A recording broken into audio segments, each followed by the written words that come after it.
2 minute के लिए तो पूरी क्या घटनाक्रम हुआ है वो समझ लीजिए। फिर इसके बाद में टीआई साहब भी अपना वक्तव्य रखना चाहते हैं, हम टीआई साहब की बात ही सुनेंगे। हम दोनों चीजें समझाते हैं। पहली बात तो ये कि स्टार्टिंग में सही बोलूंगा, संघर्ष अभी भी मिला जुला है अपना। कुछ सफलता मिली भी है, कुछ सफलता नहीं मिली है, दोनों चीजें हैं। कहा था स्टार्टिंग में ही कि लड़ाई लंबी चलेगी और वो लड़ाई लंबी ही चलनी है। आज भी स्टार्टिंग में जब गए मिलने का समय नहीं दिया, उनके ओएसडी आ गए कि हमें दे दो भाई। फिर उनके जो सीनियर ओएसडी हैं उनसे मिलना भी हुआ, उनने ज्ञापन लिया है, हमने कहा अपॉइंटमेंट दिलवा दो, नहीं दिया। मैंने कहा भविष्य का दिलवा दो, नहीं मिला।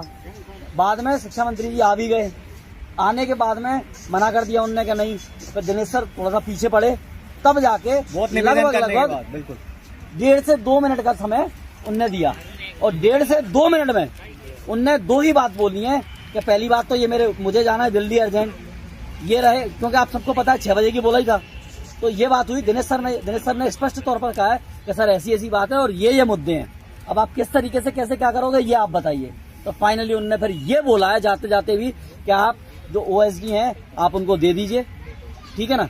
जो भी पूरी जानकारी होगी क्या करना है कैसे करना है मैं एक बार देख लूंगा, ये जाते जाते उन्होंने कहा है।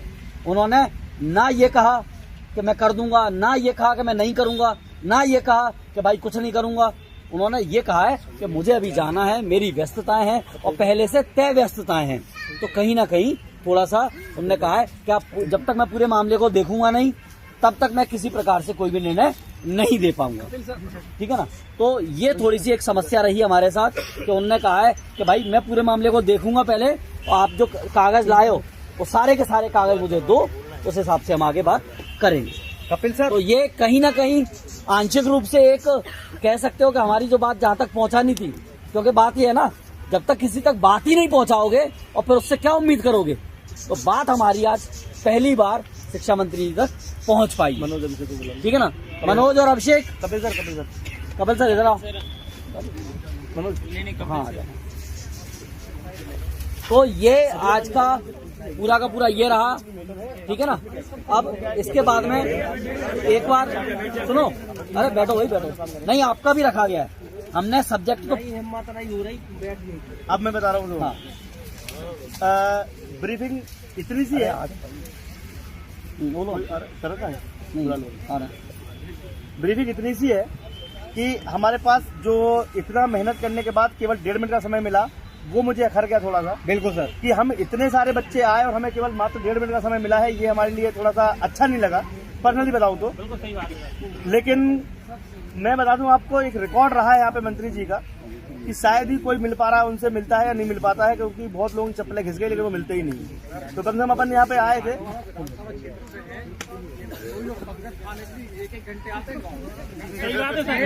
बहुत बढ़िया।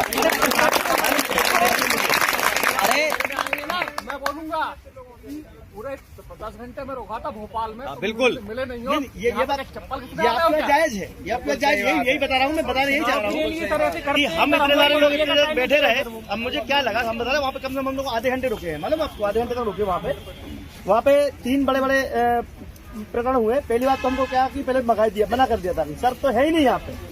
अब आपको यहाँ से क्या लेके गए थे कि वहाँ पे बैठे हुए हैं, वहाँ गए क्या बोलते हैं कि वहाँ पे है ही नहीं। अब है ही नहीं बोल दिया तो हम क्या करते। हम लोग नहीं साहब, हमको तो मिलना है कैसे भी करके। हमने अपनी पूरी वहाँ पे बात रखी कि मिलने का हमारा तरीका क्या है। हम इतने सारे लोग बार बार थोड़ी ना आ सकते हैं। हम एक बार, और इसके पहले 1.5 महीने तक हमने चप्पलें घिसी भी है। हमारे बहुत सारे विद्यार्थी 3 बार आ चुके हैं आपसे, अपॉइंटमेंट देते हो, अगले मिलते नहीं हो। आज तो मिलके ही जाएंगे। अब मिलके जाएंगे जो जिद करी थी तो वहाँ पे, क्योंकि प्रशासन एक्चुअली स्पष्ट नहीं बोल सकता है, सबकी अपनी अपनी ड्यूटी रहती है। IBC वजह से आपका इतना सहयोग ये वो वहाँ पे वो बंगला नहीं आ रहे थे, वो जाते समय नहीं आ रहे थे। ये आप लोगों की ताकत है कि वो भले ही 1 मिनट के लिए सुनने के लिए आए, लेकिन वो आपकी वजह से आ पाए। पता है कभी भी धरना होता है 4 बजे के बाद पुलिस हमारा साथ छोड़ देता है, लेकिन उन्होंने बोला कि नहीं हम तुम्हारे व्यवस्थित यहाँ तक लेकर आएंगे। अब वहाँ पे भी इन्होंने इनडायरेक्टली हिंट किया कि सर थोड़ा और इंतजार कर लो, हो सकता है कि सर आपका काम कर दें, मिल जाएंगे। पुलिस प्रशासन ने भी पूरा सहयोग करा मिलाने में भी। बिल्कुल सर, उनको धन्यवाद देंगे। जाते जाते दिनेश सर ने एक छोटी सी बात और रख दी थी, ये जो एक रहता है कि कैसे लेना है क्या लेना है। दिनेश सर ने ये बात और रख दी कि सर ऐसा ना हो कि ये ठंडे बस्ते में चीजें हमेशा की तरह चली जाती हैं, वैसे चली जाएं। तो उन्होंने फाइनली दिनेश सर के कंधे पे हाथ रख के ये तक बोला कि चिंता मत करो, जो भी होगा जैसा पॉसिबल होगा, अभी तो आप इनको दे दो शराब जी को, उसके बाद में मैं कुछ कर पाऊंगा। बट समस्या इतनी सी थी कि नहीं 17 को मिले, आज वो मिल गए ना। नहीं 17 को, हाँ वही। अब बात तो सुन लो, करना क्या, यही बात है, करनी लगी है पहले कंप्लीट। 1-1.5 मिनट बात की, समय दिया, बात पूरी हो जाए, पूरी बात हो जाए पहले। अब उनने क्या करा, 10 मिनट तक हमको लटकाया, फिर वहाँ पे उनके ओएसडी आए, उनने अपना ज्ञापन पढ़ लिया, हमने ज्ञापन वाचन कर दिया, फिर भी हमको लग रहा था कि बिना मिले हम जाएंगे ही नहीं। अब वो जब आए तो इत्तेफाकन क्या वो आ गए, और उनको 6 बजे फ्लाइट से जाना था, तो पहले तो मना कर दिया भाई हम बिल्कुल मिलने नहीं देंगे, और वहाँ पे स्पष्ट तरीके से हमको बाहर भगा दिया गया। लेकिन जैसे तैसे करके हम 10 बार रिक्वेस्ट करी, तो वहाँ पर केवल उनको बोला गया कि एक बार सर से बोल दो कि हम काय के लिए आए हैं। तो उनको मैंने इतना बोला कि सर हम पदवृद्धि की मांग के लिए, इतना वर्ड भी पूरा नहीं हुआ।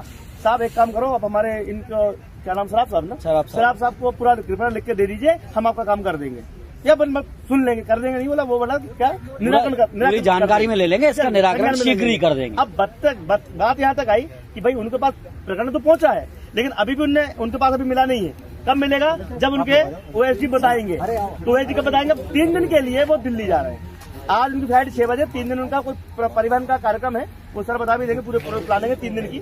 अब 3 दिन तक अगर वहाँ पर है तो हम दोबारा किससे मिलेंगे, हमने ये क्वेश्चन पूछा, हम दोबारा किससे मिलेंगे। तो उन्होंने भाई बोले कि शराब साहब को लिख के दे दो, लौट के आके सबसे पहले मैं इस पर ही बात करूंगा।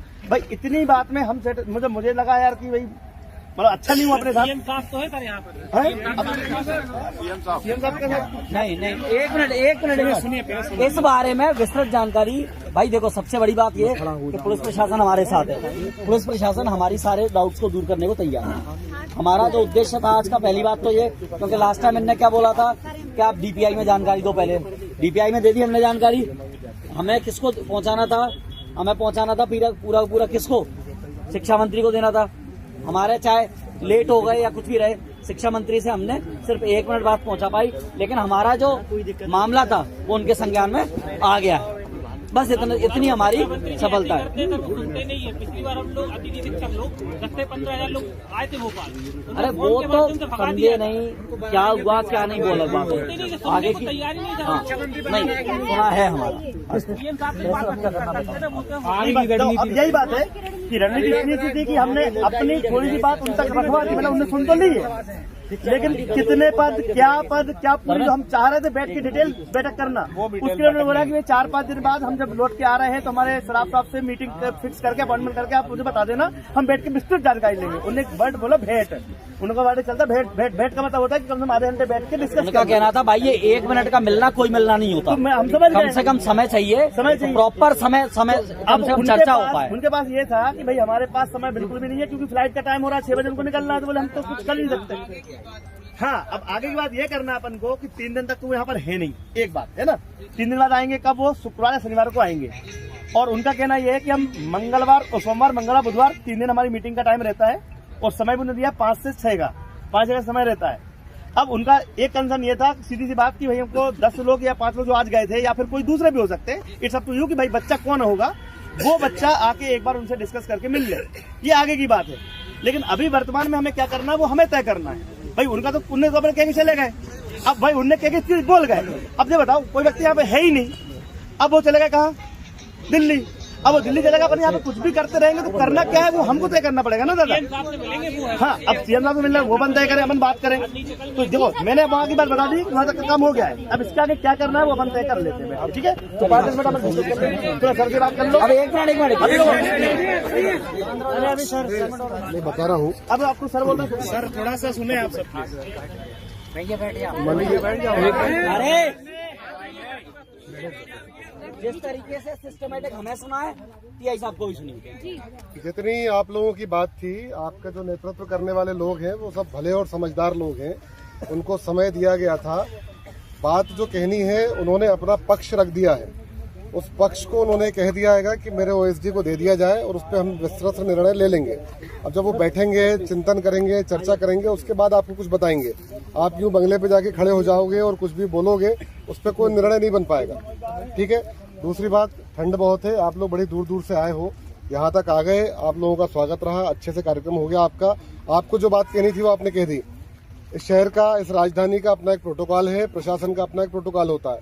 किसी से मिलना होता है तो पहले समय लेना होता है, उसके बाद हमारी पूरे शहर की व्यवस्थाएं निकलती हैं कि कौन कहाँ किस व्यवस्था में लगेगा। जैसे मैं सुबह से यहाँ खड़ा हुआ हूँ, मैं किसी और क्षेत्र में काम करता हूँ, मैं यहाँ खड़ा हूँ, दूसरे लगे ऐसे हम 25-50-100 लोग यहाँ खड़े हुए हैं आपके साथ, कि आपको कोई अव्यवस्था ना हो, कोई चौकीदारी पहरेदारी नहीं कर रहा है, आपकी तरफ से कोई दिक्कत ना हो और आपको कोई दिक्कत ना हो, जनता को कोई दिक्कत ना हो, इसलिए हम खड़े हुए हैं। आपका जो आज का कार्यक्रम था वो आज का संपन्न हो गया है।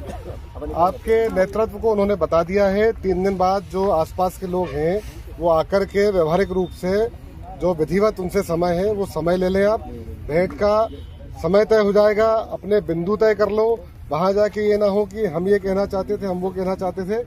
15 लोग कभी भी कोई बात नहीं कह पाएंगे। बात 1 आदमी, 2 आदमी और 3 आदमी कह पाएंगे। आप 15 भी जाओगे, 10 भी जाओगे तो चर्चा नहीं कर पाओगे। इसलिए वो 3 लोग तय कर करके यहाँ बता दो इनको। जब समय आपका तय हो जाएगा तब आके उनसे चर्चा कर लेना। अब यहाँ बैठने का भाई धीरे धीरे क्या होता है, हर काम में समय लगता है। हर आदमी की इच्छा है, आपकी इच्छा है तत्काल मिल लिया जाए, इनकी इच्छा कल मिल लो, इनकी इच्छा परसों मिल लो। हर आदमी की मंशा से काम नहीं होगा। काम कोई बात नहीं, कोई बात नहीं। प्रशासन की अपनी मजबूरियां होती हैं, अपने कुछ कारण होते हैं। देखिए वो हमसे जिम्मेदार पदों पर है। अच्छा, आप लोगों से बात इसलिए हो रही है कि हम उपद्रवियों की भीड़ से बात नहीं कर रहे हैं, हम शिक्षकों से बात कर रहे हैं जिनका काम संस्कार देने का है, जिनका काम शांति बनवाने का है। यदि ये बात उपद्रवियों से होती तो हम उस लेवल पे जाके करते, उस स्टैंडर्ड के साथ करते। और इसलिए आपसे जो अपेक्षा है वो हमने हमारी अपेक्षा रख दी है कि आप इनको बताइए, अपना समय लेंगे, बातचीत करिए। और हो हल्ला करना बड़ा आसान है। सुबह भी मैंने आपसे कहा था कि भीड़ के सिर नहीं होते हैं। एक आदमी है उससे बात होती है, भीड़ के साथ हल्ला होता है। अभी आप लोग यहाँ बैठे हुए हैं, सामूहिक रूप से इकट्ठे हो जाते हैं तो एक वहां से बोलेगा, एक वहां से बोलेगा, एक वहां से बोलेगा, फिर किसी ने कह दी कि अरे पत्थर फेंक दो, फिर किसी ने कह दी आग लगा दो। और हम कह रहे हैं कि आप में से नहीं है, मान लीजिए कि इनसे किसी की दुश्मनी है, इनसे किसी को ये पसंद नहीं है, आप पसंद नहीं होने का ये भीड़ इकट्ठी करके लाए, चलो इसी बहाने तोड़फोड़ कर देते हैं। ठीकरा किसके माथे फूटना है? इनके माथे पहले और दूसरे माथे अपने। तो अपन अच्छे काम के लिए आए हैं, जो काम करना था वो अपन कर चुके हैं। जो आपको अपनी बात रखनी थी वो रख चुके हो, और विस्तार से रखनी है दोबारा रख देना।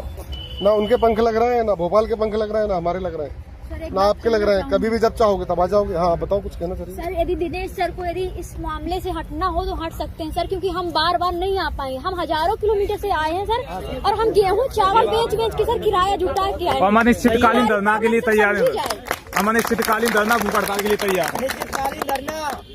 भैया 1 मिनट, जी सर। नारे की आवश्यकता नहीं भाई साहब। नहीं, नारे हम नहीं दे रहे सर, हम दुखी हैं सर। आपकी बात, हाँ आपकी बात मैंने सुन ली। आपको जो भी करना है ना, आज का तो हो गया आपकी अनुमति के हिसाब से। अब अनुमति के उल्लंघन के फिर दूसरी कहानियां होती है। आपको जो भी करना है, धरना करना है, अनिश्चितकालीन करना है, जहां बैठना है आप लिखित में दे दीजिएगा अगली बार के लिए कि अगली तारीख में हम ये करना चाहते हैं, हम व्यवस्था लगा देंगे। हमें उससे कोई आपत्ति नहीं है, आप जहां बोलोगे हम व्यवस्था लगा देंगे, लेकिन उसकी हमें पहले जानकारी चाहिए। और ये जो मैं बात कह रहा हूँ वो कानून की बात कह रहा हूँ, ठीक है? आप में से कोई ना कोई रहा होगा, किसी न किसी के परिचित होंगे पुलिस और वकील, वो जानते हैं कि कानून के उल्लंघन में फिर हमें वैसी कार्रवाई करनी पड़ती है। और हम वो चाहते नहीं। मैंने पहले कहा कि हम बात शिक्षकों से कर रहे हैं, उपद्रवियों से नहीं कर रहे हैं। तालियां किसी भी बात पे बज सकती हैं, नारे किसी भी बात पे लग सकते हैं, लेकिन उसकी क्या है, वो वाली कहानी होनी चाहिए कि हाँ इस बात में दम है। आपकी तकलीफ है, सब जायज है, आप दूर दूर से आ रहे हो, बिल्कुल जायज बात है। लेकिन प्रशासन की अपनी मजबूरियां हैं, उनकी अपनी दिक्कत है भाई, उनको पूरा संभालना है और 3 दिन के लिए उनको जाना है बाहर। अब माननीय मंत्री जी 3 दिन तक भोपाल में नहीं है, आपके रहने का क्या औचित्य है यहाँ पे? तो आप, मैंने कहा ना प्रोटोकॉल होता हर चीज का। आपके कहे से कि भाई 1 मिनट भाई साहब, आपके कहे से आज इच्छा हो गई शिक्षा मंत्री जी से मिलना है, मिल लिए। थोड़ी देर में आपकी इच्छा हो गई सीएम साहब से मिलना है तो वहाँ चल दो साहब। थोड़ी देर में कोई कहेगा सीएस साहब से मिला दो साहब, वहाँ चल दो। तो ये नहीं हो पाएगा, ये ना हम कर पाएंगे और ना हमें इसकी अनुमति रहती है और ना हम आपको इसकी अनुमति देंगे। तो जो व्यवस्था है जो बनी हुई है उस हिसाब से कर लो आप।